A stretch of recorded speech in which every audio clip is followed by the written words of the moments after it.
Não são plantas e certamente não são animais. São seres completamente diferentes. São criaturas muito bizarras e estão ao nosso redor, escondidas embaixo da terra. Podem espalhar-se pelo seu jardim inteiro. Mas a parte que nós realmente vemos é apenas a ponta do iceberg. O mundo secreto dos jardins.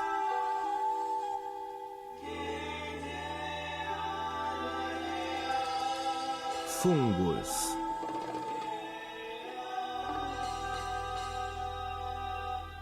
Distribuição sinapse.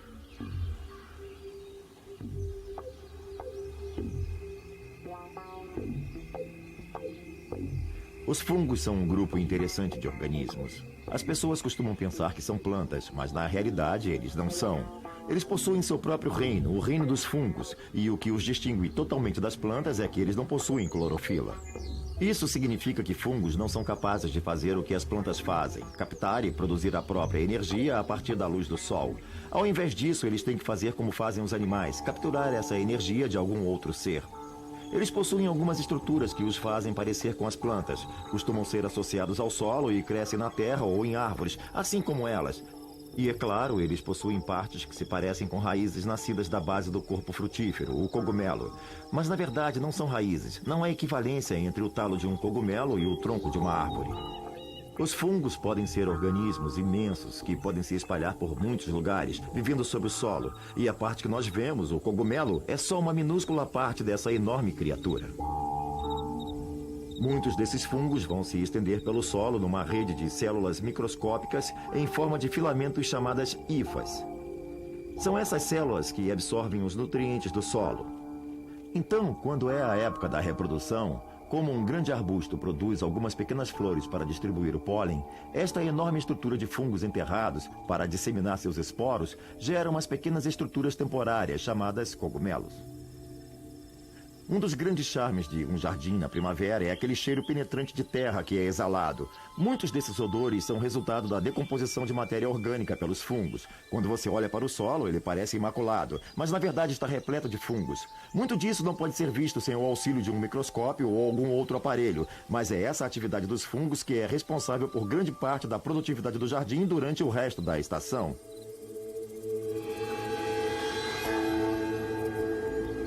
Sem os fungos e as bactérias, a grande explosão de atividade metabólica que vemos na primavera não seria possível.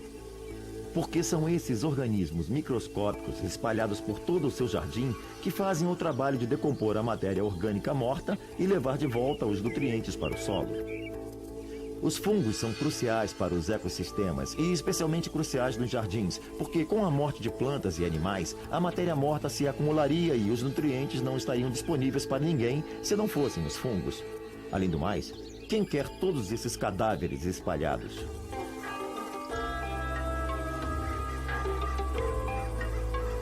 Se você olhar para um mamífero, uma ave ou qualquer animal que tenha morrido, poderá observar um processo feito em etapas. Você vai ver que um animal maior vai se aproximar e cortar o cadáver em pedaços. Criaturas menores chegarão em seguida e cortarão aqueles pedaços em outros ainda menores. Diferentes tipos de insetos e animais, como centopeias, minhocas e outros do mesmo porte, poderão ingerir essas pequenas partes e quebrá-las em pedacinhos minúsculos. Finalmente, os pedaços mínimos ficam agora mais acessíveis a seres como bactérias e fungos. Esses dois grupos de organismos fazem o término do processo. Quando um animal morre, ele é rapidamente incorporado às plantas do local. Portanto, os fungos são excelentes agentes de reciclagem.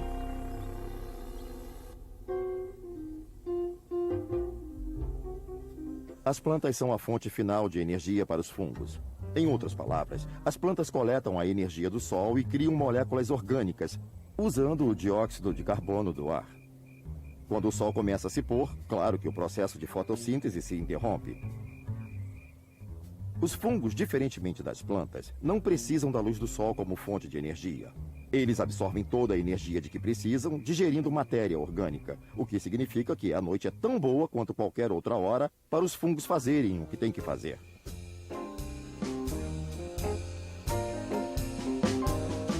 When the sun goes down and the darkness has settled upon everything,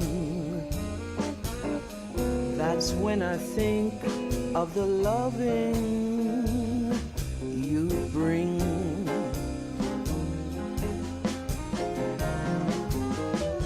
Nighttime, they say, is the right time.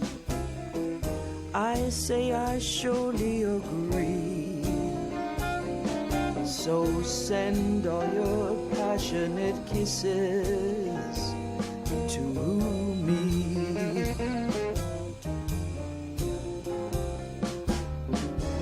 Daylight will soon be upon us.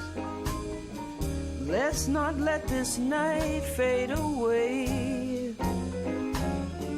We'll share these romantic moments till darkness becomes a new day.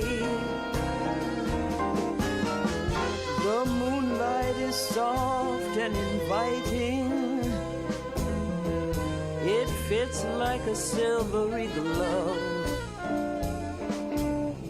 We'll spend the night time together, my love.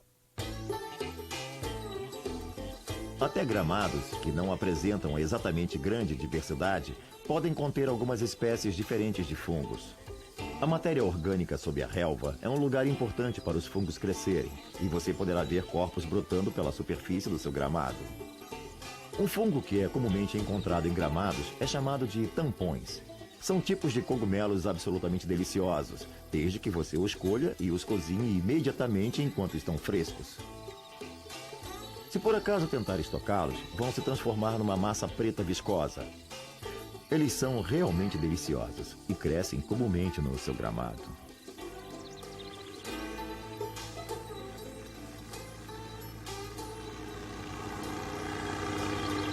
Mas o gramado pode ser constantemente aparado. Não é de fato o melhor lugar para um cogumelo se desenvolver, porque, em geral, eles não duram muito tempo.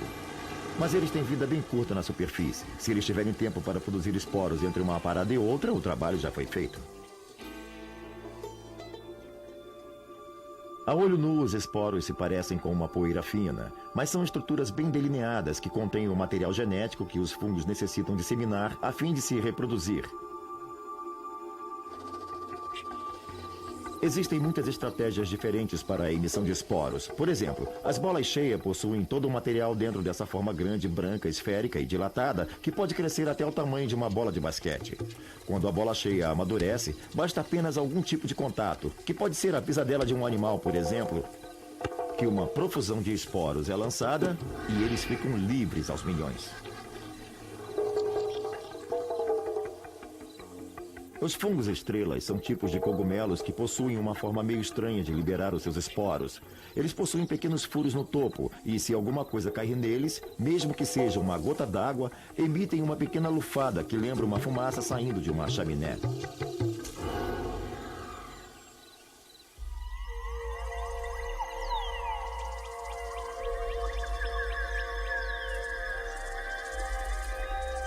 A época do ano em que há um crescimento vertiginoso de cogumelos é a primavera. Os fungos permanecem quietinhos sob o solo o ano todo, mas na primavera, quando a temperatura fica agradável e há muita umidade, é quando começamos a ver cogumelos aparecendo na superfície. Há um grande número de espécies de cogumelo que afloram especificamente nessa época. Um dos cogumelos preferidos por todos nessa época do ano é o morel. Os moréus são cogumelos bem característicos. Têm um chapéu bonito e complexo, meio curvado e pequenino. São realmente muito gostosos. Mas não são apenas as pessoas que os acham gostosos. Todas as criaturas que comem cogumelos escolhem comer os moréus.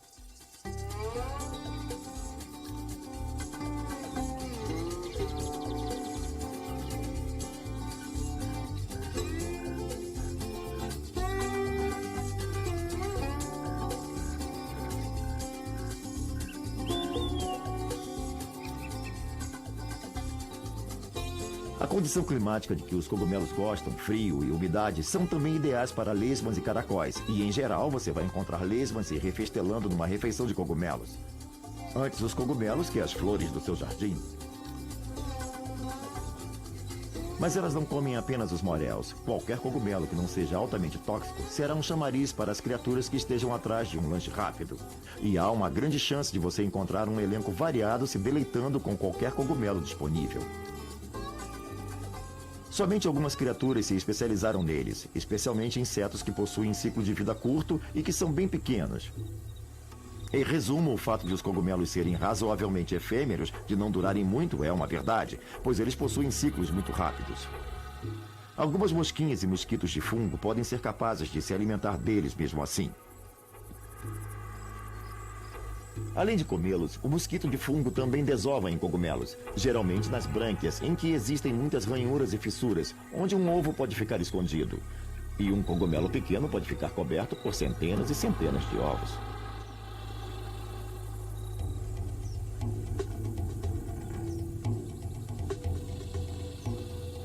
Quando as larvas emergem, precisam tratar de comer rapidinho, porque é somente uma questão de tempo, e não muito, até o cogumelo começar a se decompor.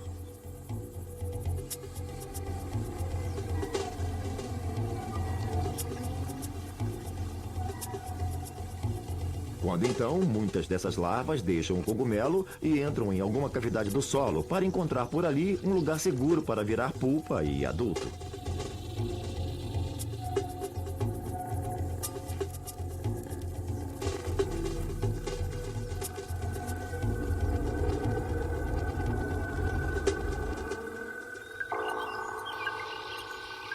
Um tipo de fungo surpreendente que você vê com frequência é o chamado cogumelo orelha de pau. Ele se parece exatamente com prateleiras fincadas na lateral de uma árvore.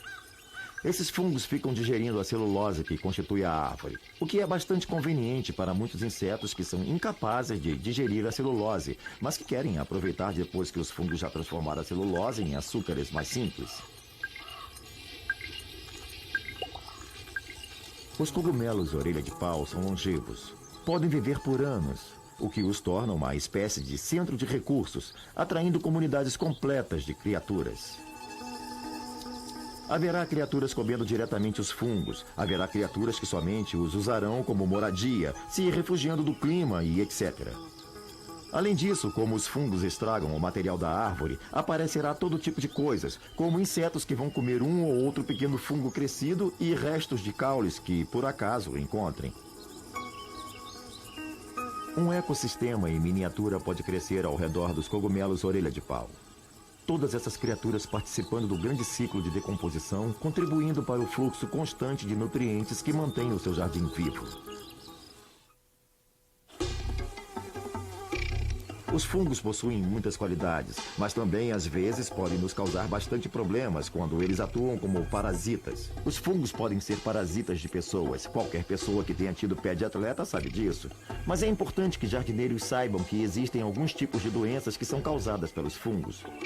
É bem comum você ver coisas como pontos pretos ou furos de bala, que é quando surgem esses pequenos furos com áreas pretas. Ou podem surgir fungos cor de ferrugem em vários tipos de plantas. Essas oxidações podem significar doenças muito sérias. Por exemplo, o tipo de fungo que ataca as malvas rosas se instala no final do crescimento delas e permanece por pelo menos 1 ano ou 2. Quando os fungos de oxidação se estabelecem, surgem esporos por toda a área, apenas aguardando a cada ano novas malvas rosas para infectá-las. Então você não terá escolha, a não ser remover as malvas rosas, plantando algo diferente e esperando alguns anos. Essa é uma daquelas batalhas que você realmente nunca vence. Outro bom exemplo é a ferrugem branca de bolha do pinho. Quando você olha para um pinheiro infectado, você vê uns talos profundos no tronco por onde a seiva vai escoar. Ali já haverá uma boa parte de tecido condutivo morto. No final, isso vai rodear a árvore inteira e essa árvore vai morrer. Há, contudo, uma doença causada por fungos que não preocupa tanto as pessoas. É o molde. É frequentemente vista em flores de jardim, principalmente acácias, as flores de jardim mais comuns. Tem um aspecto feio, torna a superfície da folha meio esbranquiçada e felpuda, mas no final não faz muita diferença para a planta, porque é um tipo de fungo que não consegue penetrar nos tecidos delas efetivamente. Como conseguem os nutrientes logo abaixo da superfície, as plantas sofrem uma redução muito pequena na produção de flores, quase insignificante. Portanto, a doença não é tão séria quanto você imagina, mas se mesmo assim preferir não tê-la, basta cortar a planta. Os jardins às vezes criam situações que contribuem muito para o crescimento dos fungos. Por exemplo, as nossas plantas favoritas costumam ser aquelas que produzem flores bem grandes, enormes. As do tipo tamanho extra são as que nós queremos, mas quando essas flores morrem, nós temos uma grande quantidade de pétalas que também vão morrer. Se estiverem molhadas, o que acontece é que os fungos irão crescer lá, e esses fungos então irão se espalhar por toda a superfície da planta. Assim que a flor morta estiver completamente infectada, ela será como uma bomba relógio. Quando tocar nela, haverá uma grande emissão de esporos que se instalarão em todas as folhas e contaminarão a planta inteira. Por exemplo, no caso de cravos de defunto, grandes rosas ou outras flores do tipo, cortamos a parte infectada para que possamos limitar a quantidade de infecção por fungos que possa ocorrer. Esta providência também oferece outra vantagem. Você pode querer cortar, porque deseja remover o tecido que produz sementes, porque você não quer que a planta coloque muita energia na produção de sementes.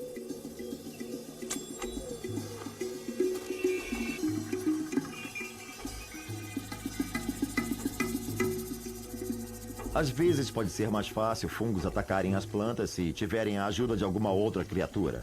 Por exemplo, quando um inseto danifica o tecido de uma planta, sempre cria uma oportunidade para a invasão de fungos. Outro exemplo, quando aparecem coisas como joaninhas e outros besouros que fazem pequenos furos, a hifa pode crescer nesse tecido indefeso. Não só os insetos podem se contaminar com essas infecções ao se moverem de uma planta para outra, como podem funcionar como agulhas hipodérmicas infectadas, espalhando doenças. Outro problema muito sério, principalmente para as árvores, é quando você tem besouros que podem se alimentar perfurando as partes de madeira da árvore. Por exemplo, gafanhotos perfuradores, ou besouros de antenas longas, ou abelhas do elmo holandês, todas essas criaturas são fontes por onde as larvas podem fazer seu serviço até o tecido da árvore. Depois de construírem canais e os esporos de fungos penetrarem nesses canais, eles podem crescer e se espalhar pelo tecido todo, até porque a árvore agora está indefesa. E essas doenças podem ter efeitos devastadores. A doença do elmo holandês é bem conhecida e há também a doença da castanheira, que quase exterminou as castanhas na América do Norte. Todas essas doenças são infecções por fungos, introduzidas nas árvores por besouros. Sem os fungos, muitas árvores não teriam passado de pequenos arbustos. Muitas árvores das florestas dependem quase totalmente de fungos para progredir. Por exemplo, os pinheiros possuem raízes curtas e grossas que não são muito eficientes em coletar nutrientes minerais e água, mas que, conectando-se e interagindo com certos fungos filamentosos conhecidos como hifas, aumentam muito a área na qual podem conseguir esses preciosos artigos. Em troca, os fungos conseguem carboidratos, essencialmente açúcares que são produzidos por fotossíntese nas folhas do pinheiro. É uma relação conveniente.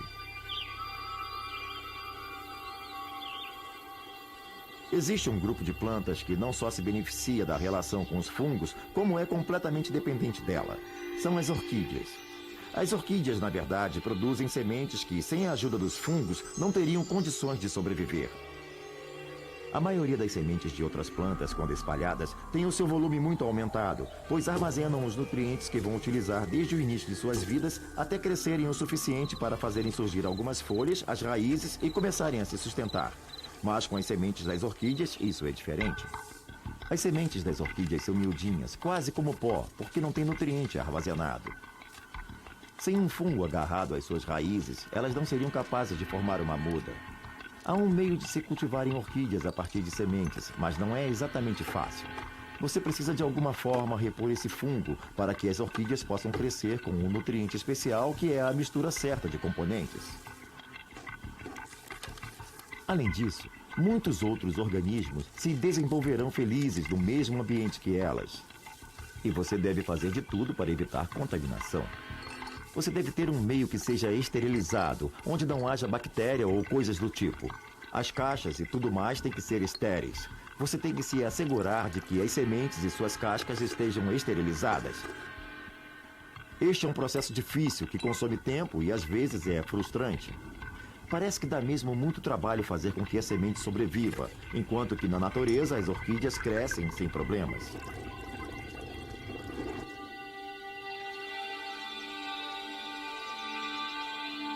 As orquídeas são muito difundidas, um grupo enorme de plantas que, se não for o primeiro, é o segundo maior grupo de plantas florescentes no planeta. Existem pelo menos 30 mil diferentes espécies. E elas não crescem somente nos trópicos, nem apenas nos galhos das árvores, mas também em partes do mundo de temperatura baixa. Por exemplo, a Península Bruce é um afloramento rochoso que se estende até os grandes lagos, onde cresce uma espécie bem diferente de orquídea.